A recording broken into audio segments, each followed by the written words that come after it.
دولس کلن سبحان خپل اتاق کې دا سندره ځان سره زمزمه کوي.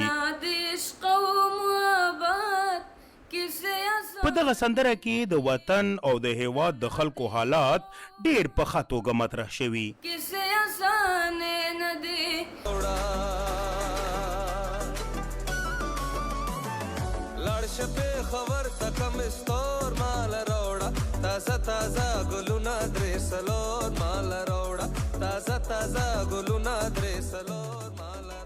ډیر نامتو سندرغاړي په پښتو ژبه خبرې نشي کولای، خو پښتو سندرو له لارې د خلکو زړونو ته لاره موندل هدف ګڼي. باختر که وطن یادم میاد که د دې له کبله چې وطن مې یادېږي ځکه دا سندره مې خوښه شوه او په یوه ورځ کې مې زده کړه او یوه ساعت کې مې وویله.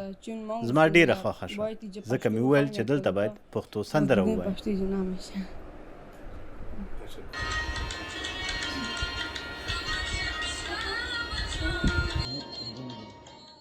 د سبحان لطیفی مخملی آواز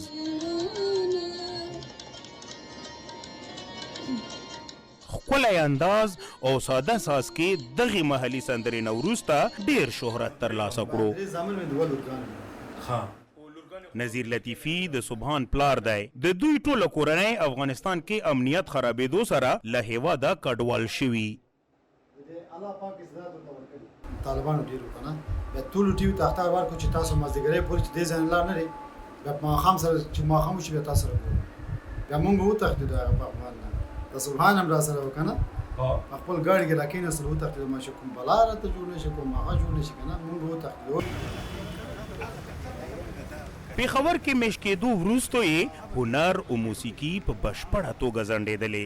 نن لومړی ځل نظیر لطیفي خپل دواړه زامنو سره د خپل ملګري اسټوډیو ته روان دی چې بچیان یې په طبله او باجا تمرین وکړي.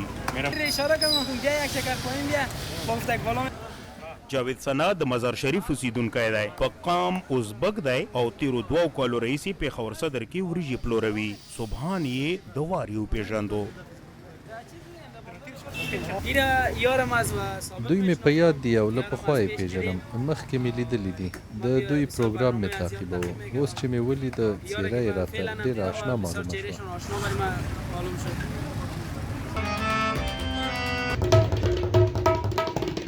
د طبلې تپ او باجې لې او سور کې خوند مستی او سرور پیدا کولو لپاره لوی او مسلسل تمرین ته اړتیا لري، خو دوی نن سبا دا توان نه لري چې داسې ځانګړی سټوډیو یا تمرین لپاره داسې آلات ولري.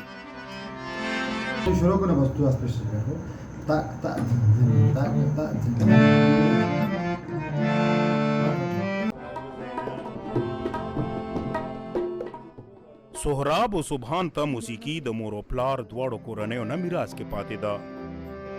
14 کلن سهراب وایي چې مهاجرت نه زیات دوی خپلې کورنۍ بېوسۍ او غریبۍ خفه کړی. که دی مزدوري کوي نو موسیقي به ترې نه پاتې وي.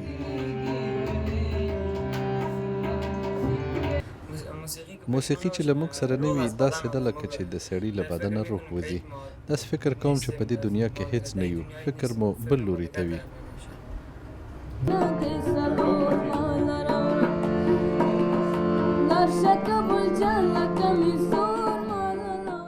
کارپوهان وایي چې افغانستان کې تیرو 2 لسیزو جګړې او طالبانو بیا واکمنۍ د افغان هنرمندانو لپاره حالات په بشپړه توګه بدل کړي او هیواد دننه یې راتلونکی روښانه نه برېښي.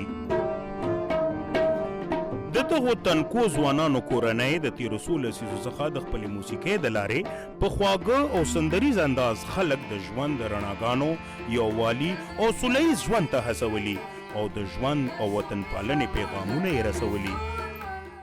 فکر ما ده ایست که برادرم د آینده خودم فکر مې د خپل ورور او ځان او د افغانستان د ماشومانو د راتلونکي په هکله دی. د افغانستان د غریبانو په هکله فکر کوم ښایي د هغې او زموږ راتلونکي جوړه نه شي ځکه چې موږ بیرته افغانستان ته نشو تللی. دلته ډېر جګر خونه یو او ځینې وختونه مو ژړا راځي. نشو کولای دلته او یا په افغانستان کې نور ژوند وکړو. ما هیچ نمیتونیم دیگه یا دیگه زندگی کنیم یا در افغانستان. د افغانستان جګړهیز تاریخ په هیواد کې د هر ډول پرمختګ خنډ ګڼلی کیږي. نو آیا د سبحان ښکلی اواز چې د قدرت تحفه ده، سور او لیی چې د ډیر تمرین نتیجه ده، بېوسي او مجبوري به یې د نامتو سندغاړي جوړېدو کې خنډ شي؟ مدثر شاه، ډویچه ویله، پېښور.